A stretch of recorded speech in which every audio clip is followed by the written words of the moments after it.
All right, guys.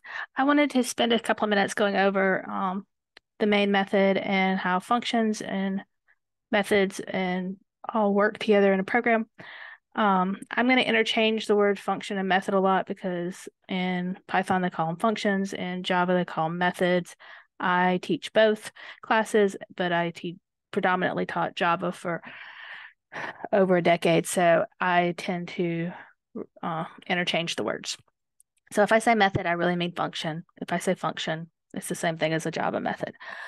So anyway, I was grading your assignments, and I'm finding that a lot of people are still not quite getting the concept of how to use main and what the main function is there for. So first off, you should only have one main function in your code. There shouldn't be multiple main functions. I personally like to put them at the beginning of my code. It's a style preference that I have. Some people put the main as the very last function of the code. Doesn't matter as long as you have one and you remember to call main as the very last line of your code. Um, so this is the call to main. Main then should drive the rest of your program. And when I say drive the rest of your program, what I mean is once that call to main is done, all the other calls should start from here. So what I've done is I've pieced together code from several of you that turned in assignment 5 correctly.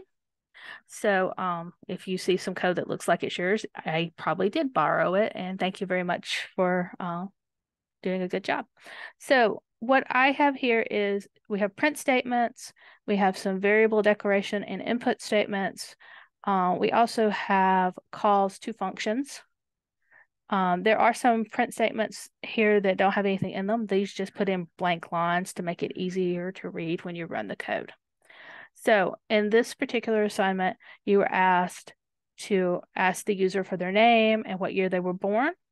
Once you figured out what their name and year they were born was, then you would analyze what century they were in. So it takes whatever they put into name, passes it into the function, whatever they put into year born, that also gets passed into the function. So when you come down to analyze century, now that information can be used in here to tell whether or not they were born in the 21st century or not in the 21st century. So same goes further down.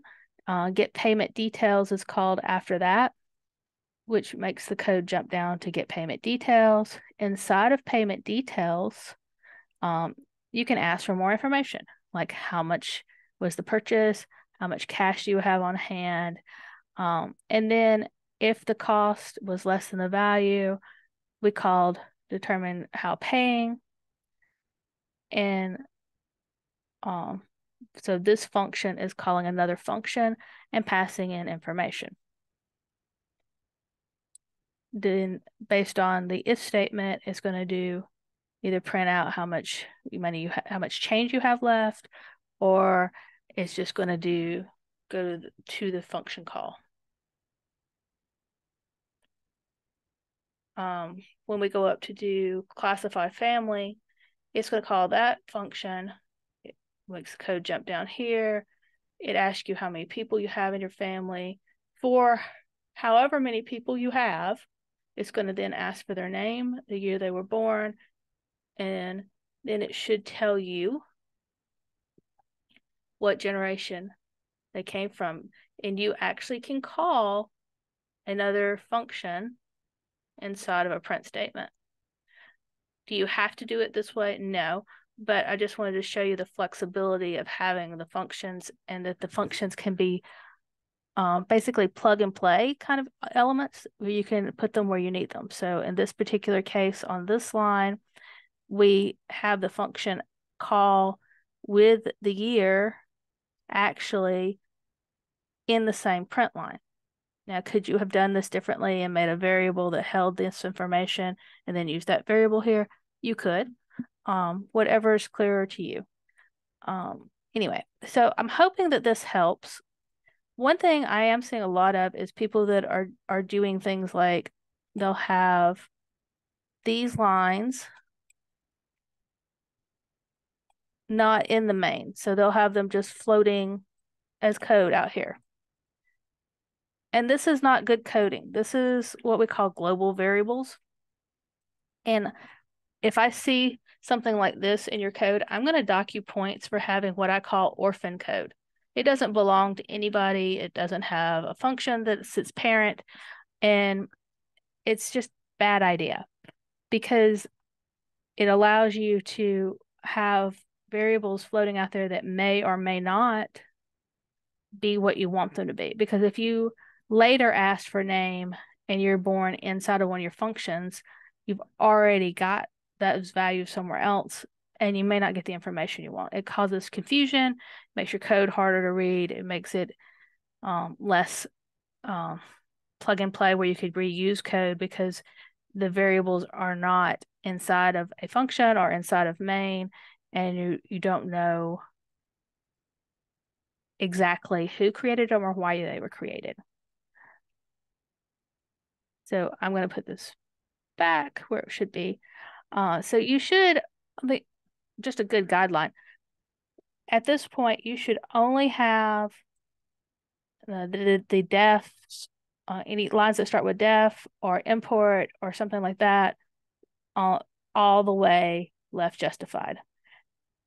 You shouldn't have anything but the main function call outside of a function. You shouldn't have variable declarations outside of a function.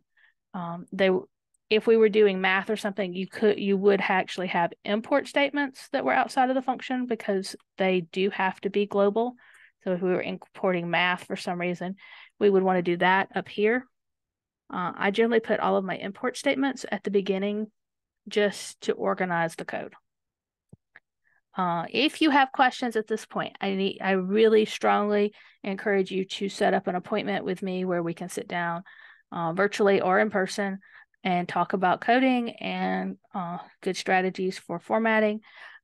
You absolutely can send me emails. Please send me more emails. I'm not getting enough feedback from you guys. And I really feel like that there are some more questions that could be asked. If you think this video was helpful, let me know. I can start doing some more of this, but I do want you to have more information before you go into Project 2. If you have not watched the 2 videos that I linked for Project 2, I strongly suggest that you do watch those videos because I pretty much in those 2 videos do all of Part 1 and get you started on Part 2. There's no reason that everybody shouldn't have full credit for Part 1 if they have gone through those videos and paid attention to the code I was writing. And Part 1 is about 70 to 75 points of your grade. So that's guaranteed C if you'll spend the time on the videos. All right, thank you for listening to me. If you have more questions, please reach out as soon as possible. And I will be happy to jump on a Zoom call, a Google Meets, whatever platform you want to do. Or if you give me enough notice, I can meet you at my office on campus anytime during the week. Thank you.